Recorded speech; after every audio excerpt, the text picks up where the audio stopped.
write the equation of a line. So I'm stopping immediately because as soon as I see that, I want to annotate it. Y equals mx plus b. That passes through the points 2, 8, and 6, 0. All right, when I'm writing the equation of a line, what I need to fill in is the m and the b in the slope-intercept form of an equation.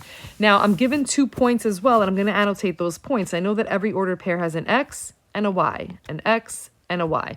But I know that if I want to differentiate between these two x's and y's, I'm going to call these x1, y1, and I'm going to call these x2, y2. So make sure your 1's are together and your 2's are together. All right, back to the blue equation. If I need to fill in m and b, one of those I have a formula for, right? And the other one I don't. So m is the one that I know a formula for. I know that if I want to find the slope, I can use the formula y2 minus y1 over x2 minus x1. If you don't have this memorized yet, please do. It's a very important formula for 8th grade. All right. I need 2 ordered pairs to use this green formula. I have 2 ordered pairs over on the right side of the problem. So now all we have to do is substitute in. So it says y2 minus y1. So looking up at the ordered pairs, my y2 is 0. My y1 is 8. So now all we have to do is substitute. So y2 minus y1 is going to be 0 minus 8 over. Now it says x2 minus x1. Look back up at your ordered pairs. Your x2 was 6 minus your x1 was 2. All right, now we go ahead and subtract. 0 minus 8 is negative 8. 6 minus 2 is 4.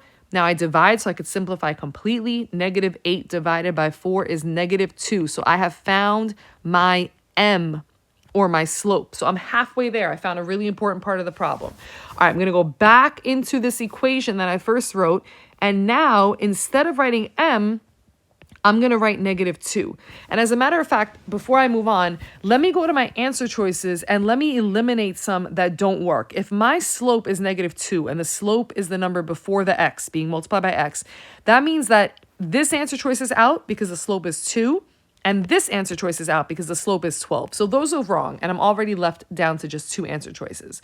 All right, now we're going to continue our work. I'm going to bring down this equal sign. And I'm going to replace my x and my y with one of these ordered pairs. You can pick whichever one you want, whichever one looks easier to you. So I'm going to choose the x1, y1. So instead of writing y, I'm going to write 8. Instead of writing x, I'm going to write 2. And then I'm going to bring down the plus b because I don't know what b is. I'm trying to find out what b is. Now we're going to do some math here. Negative 2 times 2 is negative 4. Bring down the plus b. Bring down the equal sign. Bring down the 8. We are trying to get b by itself, so we're going to do the inverse operation, which is plus 4. And if I do that, these cancel out because it equals 0. So now I just have b equals 12. All right, I have the 2 most important parts of a linear equation. The y-intercept is 12. The slope is negative 2. And I see that this first answer choice here shows me a slope of negative 2 and a y-intercept of 12. So that one is correct. All right.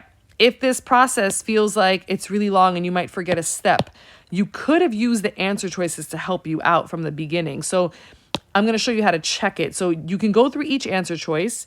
And what you can basically do is see if each of these points make that equation true. So in y equals negative 2x plus 12, if this is really the equation of a line, then when I plug in the 8 for the x and the 2 for the, the 8 for the y and the 2 for the x, then I should get something true. So I'm going to get 8 equals negative 4 plus 12.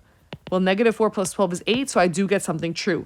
It also, though, has to work for the other equation. So we're going to write it again. For the other ordered pair. So this time I'm going to replace y with 0 and x with 6.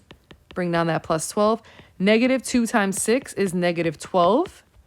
So now I have 0 equals, and negative 12 plus 12 is 0. So what happened? Well, both of these ordered pairs that the problem gave me made the equation true in number 1. And so that means it's the right equation. If it wasn't, I could just move on and try all the other answer choices until I figure it out.